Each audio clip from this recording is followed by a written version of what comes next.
$29 in student loans to put one child through college, while another child might receive scholarships or other financial aid that allow them to forego the use of their 529 funds and then graduate without taking any student loans. So in a case like this, parents might face a situation where one of their children graduates college with a student loan to repay, and then they're left with unused 529 funds. And under current law, that family could withdraw the remaining 529 savings, but they would have to pay a significant tax and penalty on the earnings and then lose much of the value of that saved money.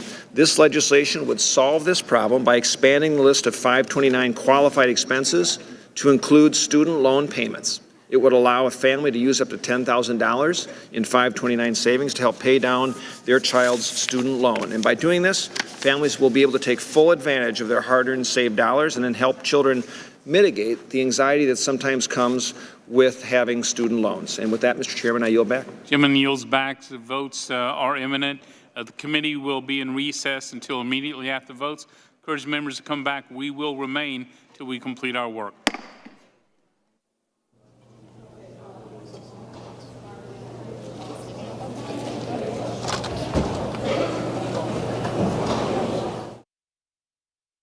American History TV is in prime time this week on C-SPAN 3.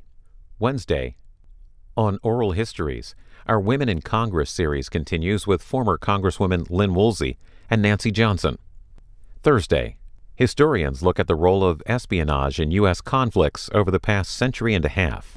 And on Friday, on Real America, the World War II film series Why We Fight, about the outbreak of World War II to Pearl Harbor and the rise of authoritarianism in Germany, Italy, and Japan. Watch American History TV this week in prime time on C-SPAN 3.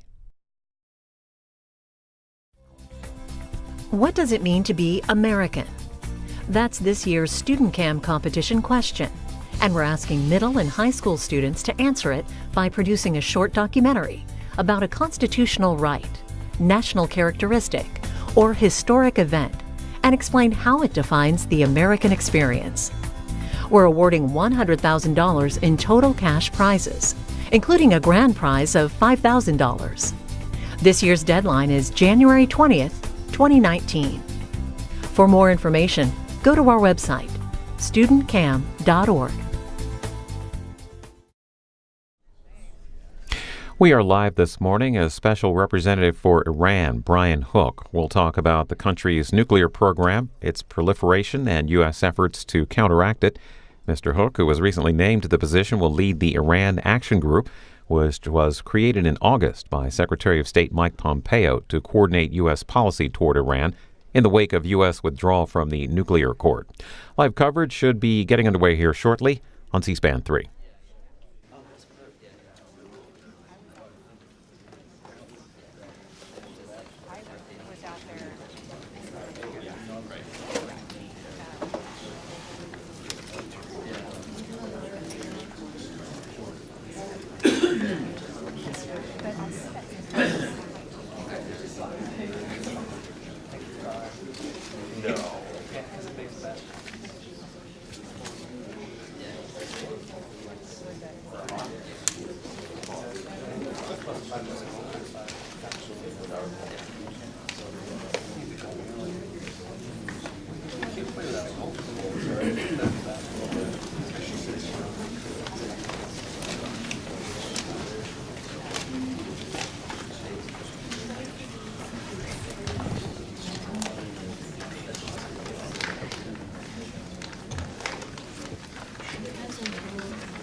Featured from so shrapnel together, U.S. bomb killing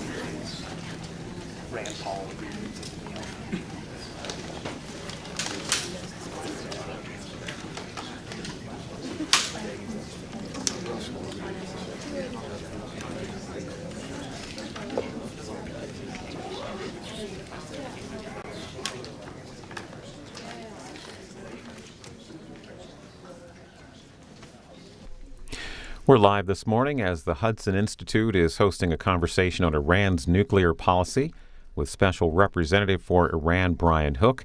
He will be addressing the country's nuclear program and proliferation and U.S. efforts to intercede. Before this forum gets started, we have an opportunity to let you know about some of the programming coming up on the C-SPAN networks today. Tonight, American History TV is in prime time, and we'll look at our special oral history series with interviews conducted by the U.S. House Historian's Office with former congresswomen, including Representative Lynn Woolsey and Nancy Johnson. They'll discuss their political careers, congressional campaign, committee positions, and the role of women in politics. And that's American History TV tonight, starting at 8 Eastern. David Sager.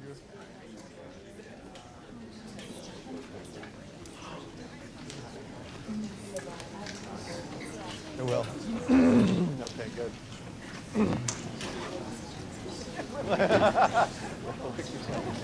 Like being at home, it's like this. You're getting big, right? Yeah, 579. When are you? That's a dangerous question, but I felt confident asking. Yeah, it's red restaurant. Oh, wow. No kidding? 5? You guys have questions?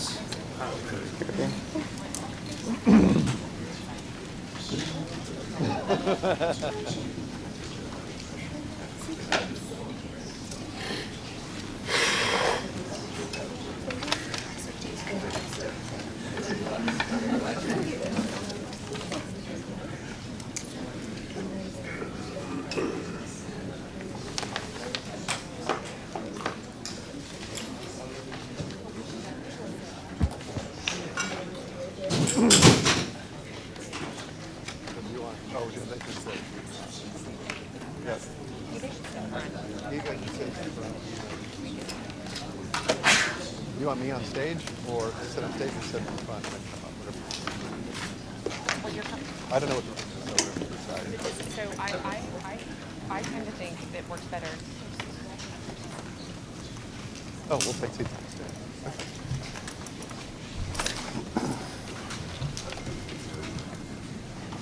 Okay. Perfect.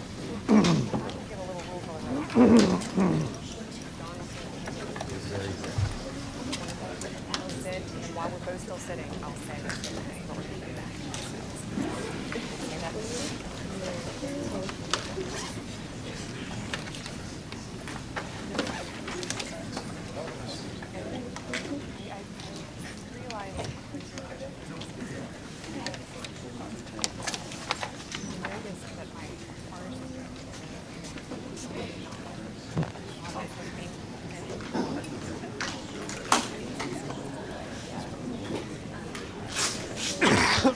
Yeah.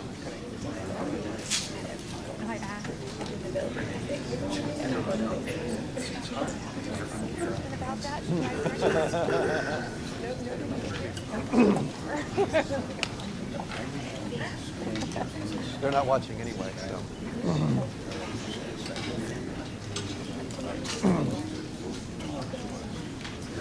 Of course.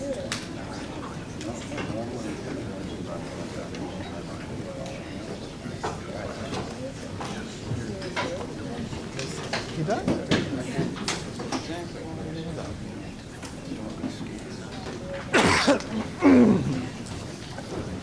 Emily goes to Our Lady of the Pillow.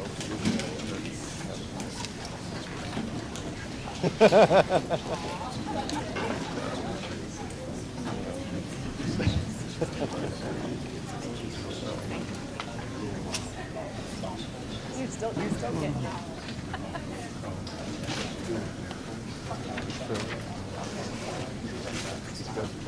Protestants have much better Bibles than the Catholics do. You don't really know what one is. But. Well,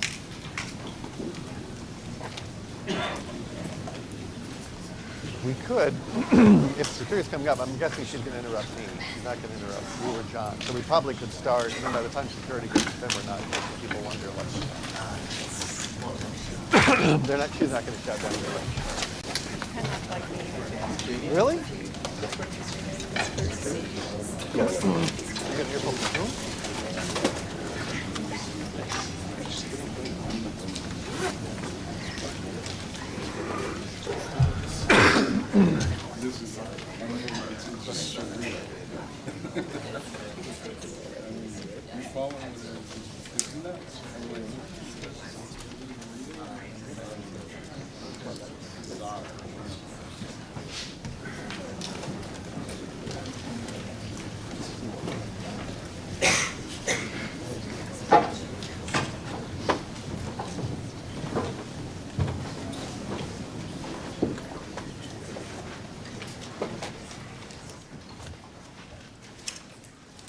Good morning. Welcome to the Betsy Wally Stern Policy Center here at Hudson Institute. I'm John Walters, the Chief Operating Officer of Hudson. I'm delighted to welcome Mr. Brian Hook to Hudson Institute. And I'd like to thank my colleague Rebecca Heinrichs for putting together such an important and timely event. And I'd like to thank Mr. Hook, of course, for sharing his time and expertise with us this morning. Iran has been arguably the most destabilizing force in the Middle East and in South Asia, threatening Americans, our allies, and our interests from Israel to Syria to Iraq to Afghanistan. Iran remains the leading state sponsor of terrorism, responsible for the deaths of hundreds of American service members. Hudson Institute has worked to offer strategic policy recommendations for addressing the Iranian regime and the threats it poses. Today, we examine the threat posed by Iran's missile proliferation. We welcome to Hudson Institute Mr. Brian Hook, Senior Policy Advisor, Secretary of State Mike Pompeo, and recently named Special Representative for Iran. Mr. Hook will lead the Iran Action Group to coordinate the State Department's pressure campaign on Iran. Previously, he founded an international strategic consulting firm based in Washington, D.C., held senior positions in the George W. Bush administration as Assistant Secretary of State for International Organizations, Senior Advisor to U.S. Ambassador to the United Nations, Special Assistant to the President for Policy in the White House Chief of Staff's Office, and Counsel in the Office of Legal Policy at the Justice Department. Before that, he practiced corporate law. Please join me in thanking him for his service and welcome him and Rebecca, my colleague here at Hudson, who's written widely on security threats, especially proliferation and missile defense. I want to again thank her, and I want to thank him for the time they're spending with us this morning on this issue. Thank you both. Thank you, John. Thank you all for joining us this morning. And I would like to thank my friend, Mr. Hook, for being here to share with us his perspective on the issues.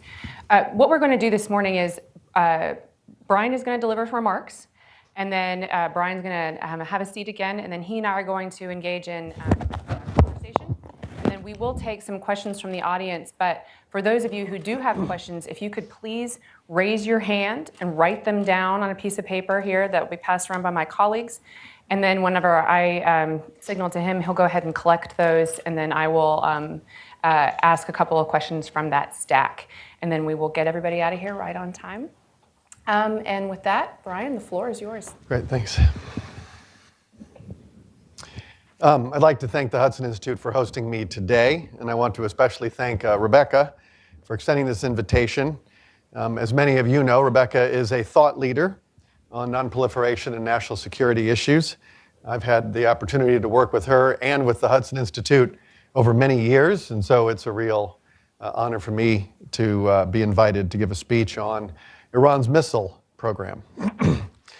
When the president first directed his administration to address the Iran deal's serious flaws in October 2017, he identified three key deficiencies: the sunset clauses, the inspections regime, and, quote, near total silence on Iran's missile program. This last issue, Iran's missile program, is what I want to discuss with you today. Iran has the largest ballistic missile force in the Middle East. with more than 10 ballistic missile systems in its inventory or in development. Its ballistic missile program remains among the most significant challenges to broader non-proliferation efforts in the region, and it's an enduring threat to our allies and partners, including Israel. As Secretary Pompeo said in his speech announcing our new Iran strategy in May, Iran must end its proliferation of ballistic missiles and halt further launching or development of nuclear-capable missile systems. History tells us clearly that advancements in ballistic missile systems often go hand in hand with the development of nuclear weapons. Since ballistic missiles are the most likely way that Iran would deliver a nuclear warhead, this administration has been firm on its position that the nuclear issue has to be addressed together with Iran's missile proliferation. But the JCPOA, also known as the Iran nuclear deal, separated these two issues. It removed Iran's missile development from the equation and focused on restraining one facet of proliferation at the expense of another. This was among the deal's key shortcomings, and one of the reasons why the president decided to end our participation in it. The deal failed to protect the American people, in part because it failed to address Iran's dangerous spread of missiles across the Middle East. However, this was not always the case. Prior to the Iran deal, the international community agreed that the best way to constrain Iran's nuclear threat was to also address its long-range ballistic missile capabilities. This is why the UN Security Council took action in 2010 to target development of Iran's ballistic missiles. Security Council Resolution 1929 prohibits Iran under Chapter 7 from, quote, undertaking any activity related to ballistic missiles capable of delivering nuclear weapons, including launches using ballistic missile technology. Even with this prohibition, Iran proceeded to conduct multiple ballistic missile launches from 2010 to 2016 in clear violation of international law. But the message sent by the international community was nonetheless clear. Iran cannot be allowed to advance its nuclear program at the same time that it is developing ballistic missile capabilities. The Iran deal undermined this international consensus. The deal itself failed to include any language constraining Iran's ballistic missile program. It gave the regime sanctions relief while allowing it to continue and develop and refine its arsenal. Worse yet, the international community backpedaled on the consensus that Iran's missiles and nukes should go hand in hand. UN Security Council Resolution 2231, which formally endorsed the Iran deal and superseded Resolution 1929, contained diluted language that came as welcome news to the Iranians. They lobbied hard for it. As the resolution now states, Iran is simply called upon not to undertake any activity related to ballistic missiles designed to be capable of delivering nuclear weapons. Let me translate this. The international community kindly calls upon the Islamic Republic, the world's leading state sponsor of terror, to please refrain from bad behavior. But if kind words and good faith worked with the Iranian regime, we would have settled this issue long ago. The new language is hardly a clear and enforceable prohibition, and the Iranians have exploited this ambiguity ever since. Take, for example, in July 2017, when Iran tested a Seamorg space launch vehicle. The US, France, Germany, and the UK all assessed that the launch violated Resolution 2231 because space launch vehicles use similar technology as intercontinental ballistic missiles.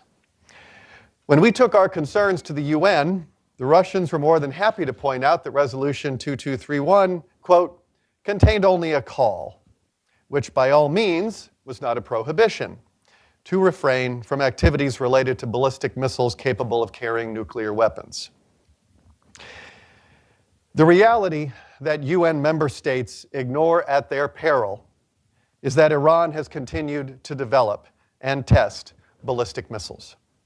In fact, and let me be clear about this, Iran's pace of missiles did not diminish after the Iran deal was implemented in January of 2016. Iran has conducted multiple ballistic missile launches since that time. We assessed that in January 2017, Iran launched a medium-range missile believed to be the Khorramshahr. This missile is designed to carry a payload greater than 500 kilograms and could be used to carry nuclear warheads. Its suspected range also approaches 2,000 kilometers, which is far enough to target some European capitals. The Islamic Republic maintains the largest underground facility program in the Middle East. It is underground to protect and conceal many aspects of its missile program. In 2016, Iran unveiled 2 new short-range ballistic missiles, which it claims are capable of striking targets between 500 and 700 kilometers. Tehran also claims it is pursuing long-range, precision-guided missiles, cruise missiles, which will present an increased threat to our allies in the region. Iran is also in the business of supplying missiles to its proxies in the Middle East. As I am sure you have seen, recent media reports have suggested that Iran is transferring ballistic missiles to Shia militias in Iraq. These claims are all the more serious when you take into account the life-threatening and provocative attacks on U.S. facilities recently in Baghdad and Basra, which Iran did nothing to stop. As the President has said, the United States will hold the regime in Tehran accountable for any attack that results in injury to our personnel or damage to United States government facilities. America will respond swiftly and decisively in defense of American lives. In Lebanon, we have evidence Iran is helping Hezbollah build missile production facilities. There is also mounting evidence that Iran is providing ballistic missile technology to the Houthis in Yemen. Analysis of debris recovered from a November 2017 strike close to the international airport in Riyadh indicates that the missile was of Iranian origin. A company logo with the letters SBI, which matches that of the Iranian company Shahid Bughari, Industries, is written on the missile. As UN Ambassador Nikki Haley said in response to the attack, imagine if this missile had been launched at Dulles Airport or JFK or the airports in Paris, London, or Berlin. This is the kind of activity that Iran is supporting, and it is continuing to support every day. And so what is the United States and its allies doing to address it? For starters, we ended the practice of simply admiring the problem. Secretary Pompeo launched a multi-pronged pressure campaign that reflects the President's goal of protecting the American people and our allies from this outlaw regime. First, we are using the full scope of our sanctions authorities to inflict real costs on Iran's ballistic missile program. In March 2017 and April 2018, the U.S. imposed sanctions against a total of 19 foreign entities for transferring equipment to Iran's missile program. In July 2017, we designated 18 entities and individuals under Executive Order 13382 for supporting Iran's ballistic missile program or otherwise facilitating the regime's military procurement. In January of 2018, we designated 4 additional entities in connection with Iran's ballistic missile program under the same executive order. In May of 2018, we designated 5 Iranian individuals for providing ballistic missile-related technical expertise to the Houthis. The individuals were also responsible for transferring weapons to Yemen on behalf of the IRGC's Quds Force. While we are sanctioning Iran's missile activity, our economic pressure is much broader. The U.S. is reimposing sanctions that were lifted or waived as part of the nuclear deal. The first of these went into effect on August 7th, and the remainder will be imposed on November 5th.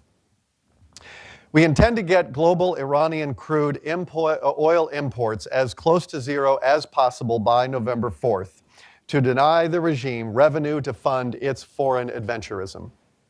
As part of our campaign to stop the Iranian regime's funding of terrorism, we also jointly disrupted with the UAE a currency exchange network that was transferring millions of dollars to the Quds Force. Regime leaders should feel the painful consequences for their violence, bad decision-making, and corruption. Our aggressive reimposition of sanctions is aimed at forcing Iran to choose whether it should cease its destabilizing activities or face growing economic pressure and diplomatic isolation. Second, we are working multilaterally to constrain Iran's missile program and bring allies and partners on board our campaign. We are coordinating with allies to interdict missile-related transfers and target Iranian missile proliferation activities in third countries. We understand the need to strengthen deterrence in the region to dissuade Iran from spreading its missile threat. We also participate in the Missile Technology Control Regime and the Hague Code of Conduct against ballistic missile proliferation to target Iran's missile development programs, choke checkpoint technologies and procurement strategies, and to press countries to take steps to impede Iran's acquisition of missile technology. Many other nations already have common understandings of the threat that Iran poses beyond its nuclear aspirations. And I think this was clear in our negotiations with allies before the president decided to leave the Iran nuclear deal.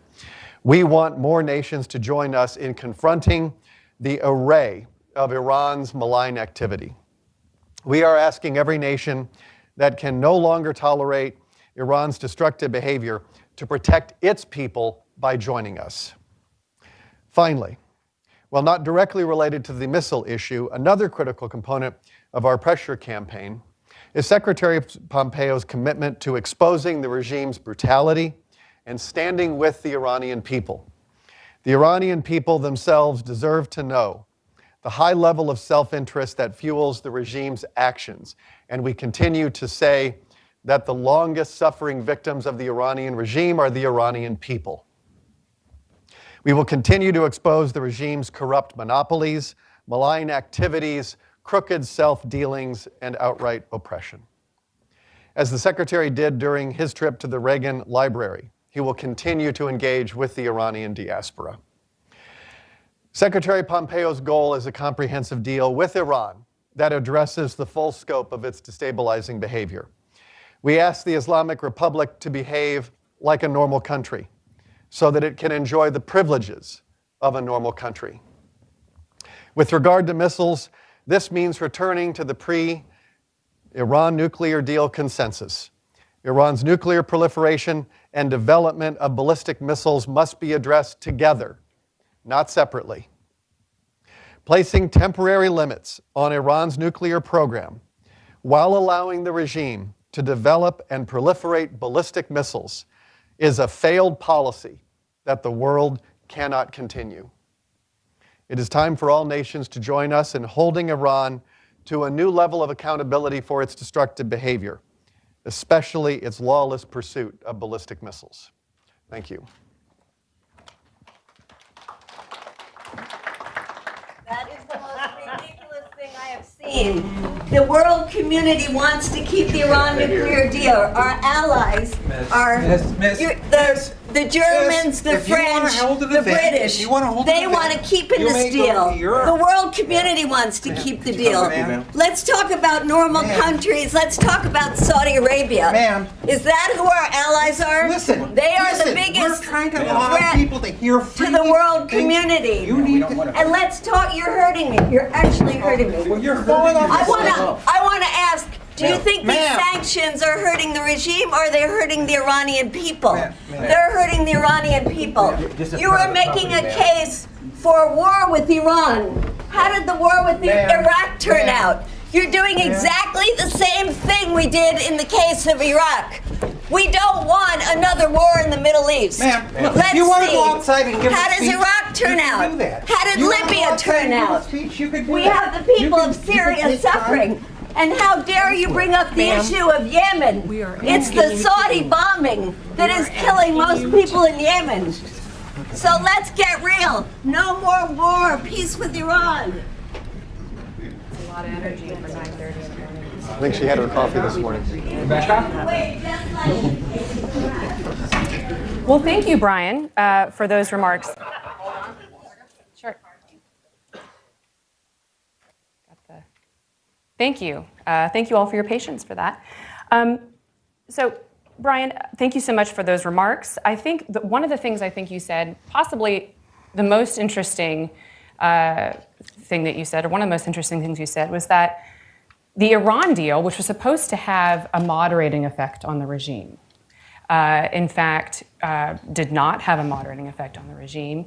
And the missile activity in particular was something that did not seem to be fazed by the Iran deal. And that was one of the criticisms from those of us who were concerned about the Iran deal, was that because the missile program and the nuclear program, they went hand in glove. Mm-hmm. And so even if the Iranians abided by the Iran deal, they could continue their missile program, and if they broke out of the Iran deal or if they cheated, they could then marry it with a delivery system. I don't know if you had anything else you wanted to comment on that, but that was interesting to me that that we did not see a change in that, in their behavior under the JCPOA. Yeah, Rebecca's exactly right. Iran's pace of missile launches did not diminish after implementation of the JCPOA. And they've conducted multiple ballistic missile launches since implementation of the Iran nuclear deal. And when you look at the deal, it says very clearly that the deal is designed to contribute to not only regional peace and stability, but international peace and stability. And I don't think anyone can argue that the Middle East is more stable since the time that the Iran nuclear deal was implemented. Iran has been engaging in its sort of unique brand of sectarianism and violence and exporting revolution around the Middle East through Lebanon, Iraq, Syria, Yemen, Bahrain. And in some strange way, Iran's compliance with the Iran nuclear deal, which is admittedly a low bar, compliance with that deal somehow became like a seal of approval that Iran was fine in all the other non-nuclear categories. But when you look across the threat matrix that Iran presents, especially in missiles, it has done nothing to diminish the pace of their missile launches. And then let's talk a little bit about ally cooperation. And in particular, just if you could touch on a little bit Arab ally cooperation and what they see and view and understand as the problem. Obviously, you mentioned the Saudis in particular are feeling the effects of Iranian missile proliferation. And then if you could touch on a little bit about where we are with our European allies and their understanding of this problem. When you look at the number of missiles that have been launched from Yemen inside of Saudi Arabia, this is, especially when one lands right there in the Riyadh airport, this is truly a threat to international peace and security. As I said earlier, imagine if one of those missiles had been aimed at Dulles or JFK or Charles de Gaulle or Heathrow. This is very dangerous work that they're doing. The proliferation of their missiles, they're essentially trying to Lebanize the Middle East.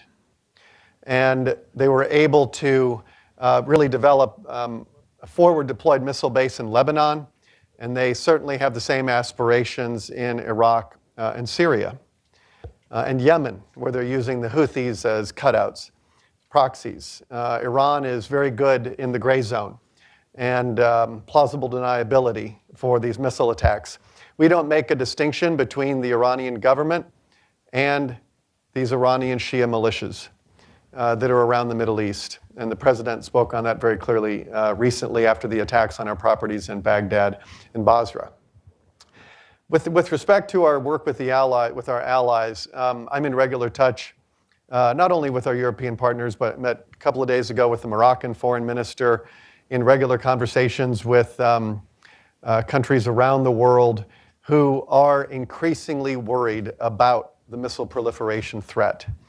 I think nations are increasingly uncomfortable limiting the scope of the discussion on Iran to just the Iran nuclear deal. And it's very important that nations become more aware of the dangers that this kind of proliferation presents to their own people. Because Iran is not really constraining its missile development, its proliferation, and its testing. And if we want to have a stable and prosperous Middle East, it starts with constraining Iran. Then you mentioned, we're again talking about that missile in particular that landed in Saudi. We've been collecting, we as a country have been collecting some of the missile debris, missile parts, and other weapons, illicit weapons throughout the region. And then to sort of showcase, to showcase some of our allies, what we've been collecting. And I've seen that display. And one of the things I thought was remarkable was that they're not hiding the fact that these are of Iranian origin. What do you make of that? What is it? What do we think of the brazenness of what the Iranians are doing?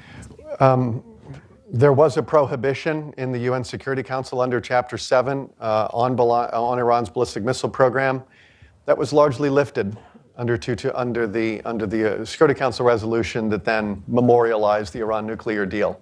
And I think Iran understands that they have a lot of running room as a consequence of that. And so you see it. I was at bowling yesterday, and we now actually have new exhibits. I'm sorry to say that we have new missiles and other weapons that have now been brought to the United States from the battlefield. And you can see the missiles, they're in Farsi very clearly. One that was recovered in Yemen. You can see Shahid Bughari Industries stamped on the missile parts. If you look at the missile that I was talking about that flew from Yemen into the Saudi airport, right by the airport there, it's stamped with Shahid Bughari Industries. The logo is right there. It's impossible to miss. And so I think that they feel like they can do this with impunity. And that's something which the international community ignores at its peril. We've got to get after this problem. Great. At this time, if you all have questions that you want to pass to the audience, we'll go ahead and collect those, and then just in a few minutes, I will, oh, look at that. You all are on top of things. Thank you so much. Great. Well, then I just, another question on that. What do you see then, one of the things that people who were in favor of the JCPOA, one of the things that they say whenever we bring up the missile problem is they say, we were trying to singularly focus on the nuclear piece. And if we bring in other things, then the deal will sink. And so the Iranians, they refused to include missiles. And so that was something we just had to give. Which to me, that was an indicator that if it's that important to the Iranians, and if missiles are the delivery systems for nuclear weapons, then that was a signal to us that they did not make a strategic decision to move away from their nuclear. Correct. And to the extent that you can talk about that, and especially their space launch program. Their space launch program can also be used, that technology, to their ICBM program. So do we have is there a connection between, can we tell something about the nature of the regime and the fact that they were unwilling to include, especially ICBMs, in that Iran deal, their intent on their nuclear program and the direction that they want to go? Yeah, it was a mistake not to include ICBMs in the Iran nuclear deal. And when I was engaged in negotiations with the E3 to try to address some of the deficiencies of the Iran deal, ICBMs was a core deficiency that we needed to get addressed. Nukes and ICBMs go hand in hand. They don't ever travel apart.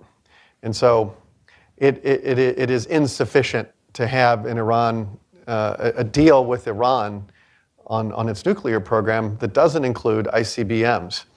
More than that, though, by not including ICBMs, it really gave Iran the kind of latitude that it desired.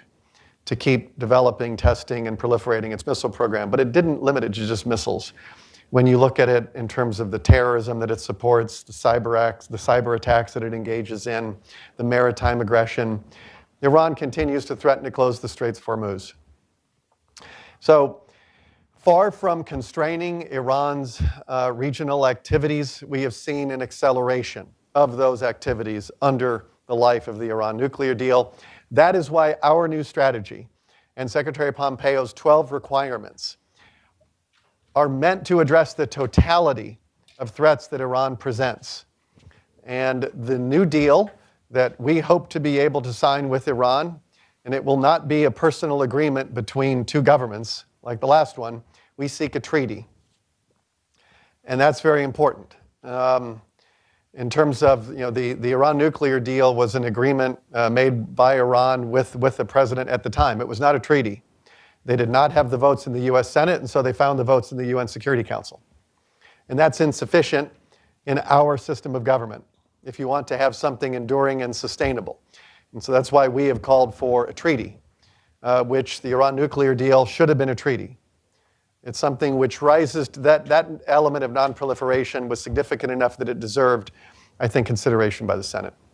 And so we're going to keep working with our allies. Secretary Pompeo talked about this in his May speech. We are expanding our diplomacy. Of course, we work very closely with the E3, with China, Russia.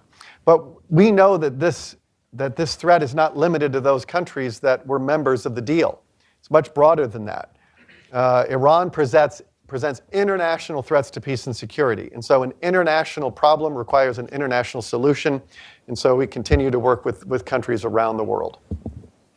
Great. Well, we've got a question teed up just on to that end here. So if India and China in particular agree to help the United States pressure Iran on ballistic missiles, what about India and China's purchases of Iranian oil by India and China? And then you can even broaden that and to talk about, in general, some of our allies and partners and their continued business with Iran that does continue to enable or prop up the regime. Yeah. And what is the United States willing to do in order to get that to stop?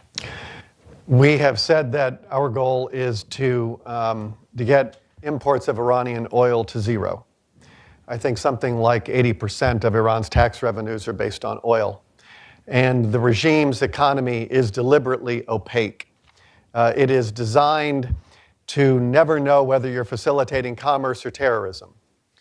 And we are trying to get after the money.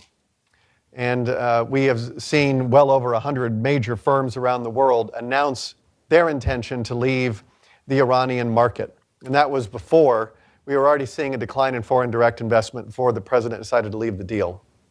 So we are, our sanctions regime, and whether that concerns oil or the energy, banking, the whole range of revenues that flow through the Central Bank of Iran and other banks, we are trying to get after that revenue to deny the regime the money it needs to fund its nuclear program, its missile program, its terrorism, its cyber attacks, its maritime aggression, its repression of its own citizens. That is the purpose of our sanctions regime. It is not to punish companies. It is designed to achieve national security objectives so that we can contribute to a more peaceful Middle East. And I think that's important too, because I hear a lot of people say sanctions aren't working. Well, you have to understand the purpose of those sanctions, and sometimes they take a little bit of time. They do. But we're trying to get back to the international consensus, as you mentioned, pre-JCPOA, which was choking out the Iranian economy the best that we could in order to dry up those funds to use for their malign behavior. Yeah, we had started. I'd worked at the U.S. mission to the UN, and was one of the negotiators of all of the Iran sanctions resolutions, 1696, 1737, 1747. Many of these resolutions were the sanctions architecture that were lifted under the Iran nuclear deal. It took many years for Iran to feel the effects of that pressure, but ultimately they came to the negotiating table. Our strongest sanctions don't go into effect until early November. And we believe that Iran tends to come to the negotiating table once they feel the pressure. And in the absence of that pressure, they continue to behave like they always behave. And the sanctions relief that was given to Iran as part of the nuclear deal was squandered in their foreign adventurism. And so one of the questions that I ask is, why would Iran spend less money on terrorism if given more money to spend on terrorism? That's what this regime does. And so I think the Iran nuclear deal was premised in part under the flawed premise that this sort of relief would moderate the regime. And unfortunately, we've seen the opposite. And I do think it's interesting, even though it does take a little bit of time for sanctions to take effect, it has been rather remarkable since the United States has been imposing these sanctions, the effect that it is having on the yes. Iran deal. And so it sort of refutes the argument that we can't ever get back to, that it's lost, that was the best deal we could achieve and there's no other opportunity. Clearly that has not been the case, and that the United States is able, and because many of our allies would rather do business with the United States than with Iran, that those hard choices are being made, and we are making a lot of progress today. And if you look at the 12 requirements, some have said that these 12 requirements that the Secretary has laid out are unrealistic. I don't know how it's more realistic to accept the status quo. And if you look at those 12 requirements, those were the global consensus prior to the JCPOA. This one is pretty specific. We'll see if you can answer, and if you can't, that's okay. What is the extent of Iran's missile presence in Syria? So we know that the Iranian government has been pouring billions of dollars to prop up the Assad regime and to continue that civil war. Can you talk about what Iran's doing specifically in terms of providing missile and weaponry to the Syrian government? Yes, we're seeing one thing to bear in mind is that since 2012, Iran has provided $16 billion to its partners in Syria, in Iraq, Lebanon, Yemen. And they've extended, I think it's $4.6 billion in lines of credit to Assad. And I don't know how this helps what's going on in Syria. So we are very concerned. Secretary Pompeo has said that all forces under Iranian command need to get out of Syria. That is our requirement as part of the political track that we are pursuing with Stefan de Mistura, the UN Special Representative. And so we do have now this agreement in Idlib that gives us some space to try to make some progress along the political track. I work very closely with Jim Jeffrey, the Secretary Special Representative for Syria engagement, with Joel Rayburn. Our Iran strategy, part of the 12 requirements, includes Syria.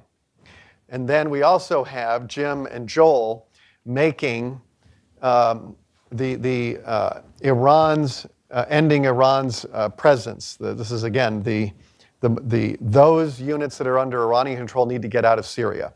This is a diplomatic priority for Jim's work. It's a priority for my work to impose sufficient pressure on Iran that the cost-benefit analysis changes for Iran in terms of its proliferation into Syria. And that also extends to Iraq. We are trying to change the cost-benefit analysis for Iran's malign behavior in Iraq and Syria.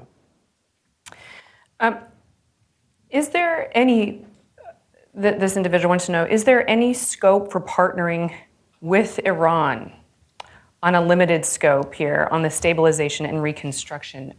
I know this is kind of getting a little bit, but you just mentioned Iraq in particular.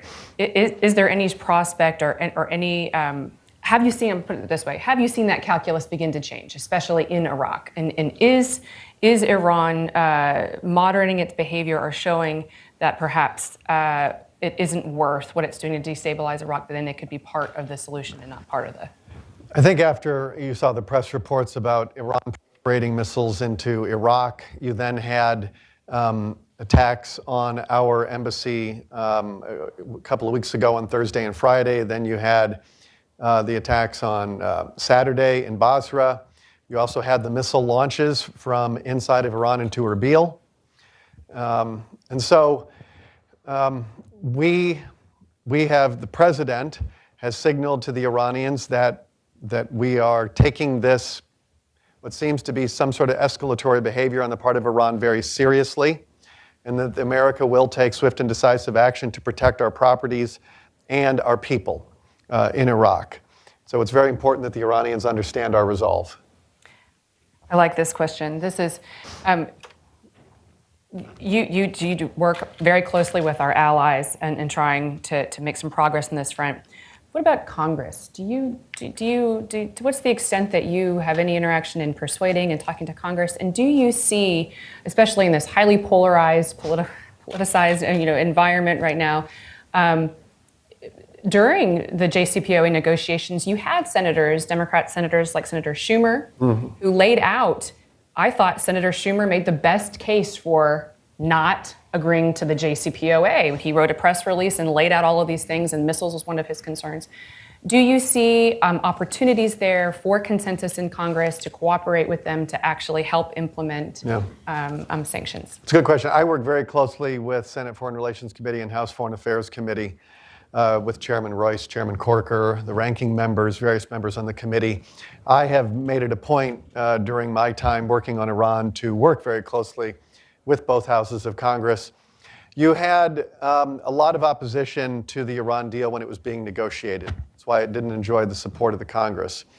There was a period then when the president had said that he's willing to stay in the deal if we can address these three deficiencies.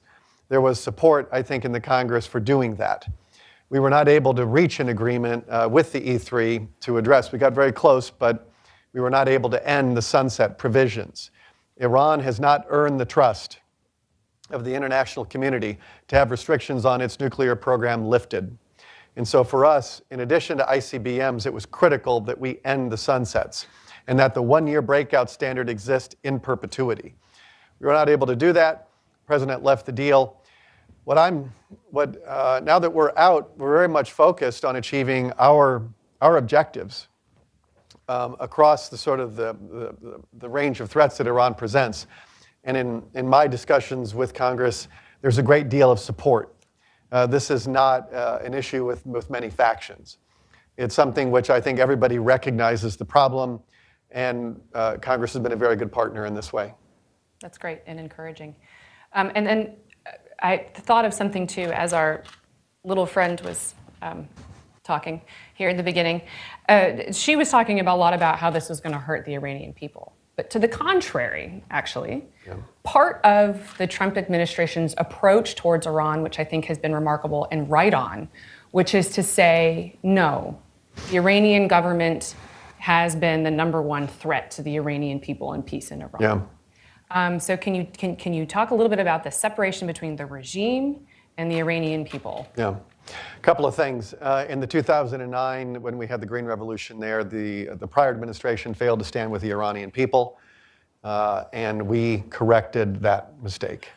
And so in December and January, from the president on down, across the executive branch, strong, clear, robust support for the Iranian people, validating the demands that they are making on their government. And when you look at some of the demands that they're making, it's the same demands that we're making. And so the president will be giving his speech at the UN General Assembly next week. I'm sure Iran, I'm assuming the last time he talked to the Iranian people in those remarks, we're going to continue that. It's very important that the Iranian people know that we stand with them in terms of the demands they're making on the government. And then our sanctions regime has exemptions, very clear exemptions for providing humanitarian relief and medicine and food and other things. And so that's going to continue. And our sanctions are directed at the Iranian regime so that they change their behavior. It's as simple as that. We need the Iranian regime to change its behavior. We've been very clear about the areas where we need to see them change their behavior. If they're willing to do that, there's a very, very bright future in store, but we need to see that behavior change first. And it is worth noting that, again, I mean, after the JCPOA was implemented And there was sanctions relief, and the Iranians received this revenue that the Iranian government didn't spend it on their own economy and helping their own people, and that terrorism continued, missile development continued. And the Iranian people obviously saw that. They had some patience there in the beginning, and that quickly ran out. And so the kinds of protests we're seeing now in the streets are different than the Green Revolution in that you're seeing it across all demographics and all different socioeconomic status in Iran. So it really just seemed different, that it really is against the regime itself, including the mullahs there. So it's a remarkable thing that's happening right now in Iran. It is. And then I got to ask this question. It's the last question because it's been asked multiple times. So people want to know here, what is the possibility for some high-ranking meeting between the United States government and the Iranian government? And what are the prospects there? Well, I met with the Iranian Deputy Foreign Minister Abbas Araghchi on the margins of the Joint Commission meeting in Vienna a number of months ago when we were still in the Iran deal. I presented him with a list of Americans who are being unjustly detained inside of Iran. I said these people have suffered long enough and they need to be let go. So that was the nature of my conversation at the time. The President and the Secretary have all made clear that we are ready to negotiate and to have those discussions. I think the Ayatollah and the President and the Foreign Minister have all indicated that they're not interested in talking. That's their position. We respect that, though that does not change our plans. We have a sanctions regime that is underway. The stronger measures are yet to come. And as I said, there hasn't been any aversion to meeting with the Iranians. I've done it. And we also had a meeting, there was a Joint Commission ministerial during the last Dunga that Zarif attended and the United States attended. So we've made it very clear. We can't be more clear about the sort of things that we would like to see changed. And in return, these are the things that we're willing to offer. And that's where it is. Ryan, I just want to say thank you so much for the work that you do on the behalf of the U.S. government. And thank you so much for your remarks here and the time that you've spent with us. Please join me in thanking Ryan.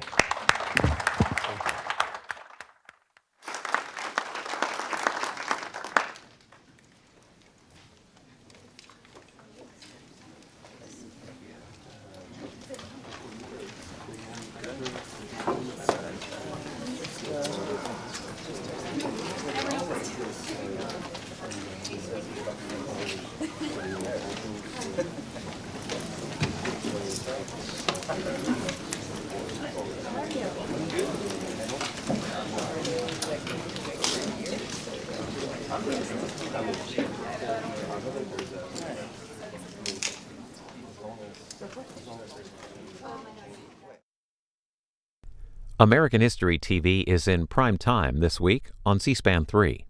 Wednesday, on Oral Histories, our Women in Congress series continues with former Congresswomen Lynn Woolsey and Nancy Johnson. Thursday, historians look at the role of espionage in U.S. conflicts over the past century and a half. And on Friday, on Real America, the World War II film series Why We Fight, about the outbreak of World War II to Pearl Harbor and the rise of authoritarianism in Germany, Italy, and Japan. Watch American History TV this week in prime time on C-SPAN 3. The Senate Judiciary Committee has postponed its scheduled vote on Judge Brett Kavanaugh's nomination to the Supreme Court.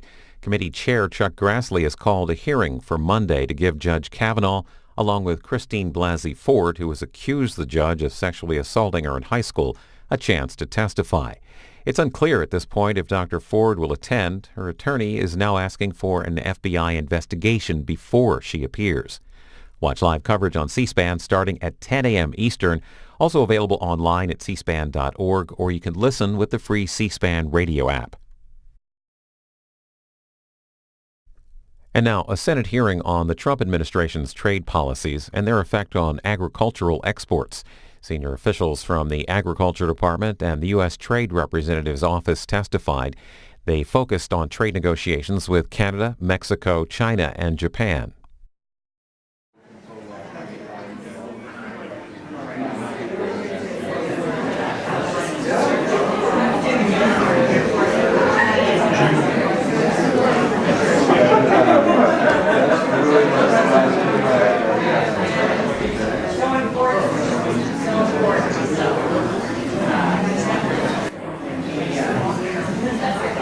overnight.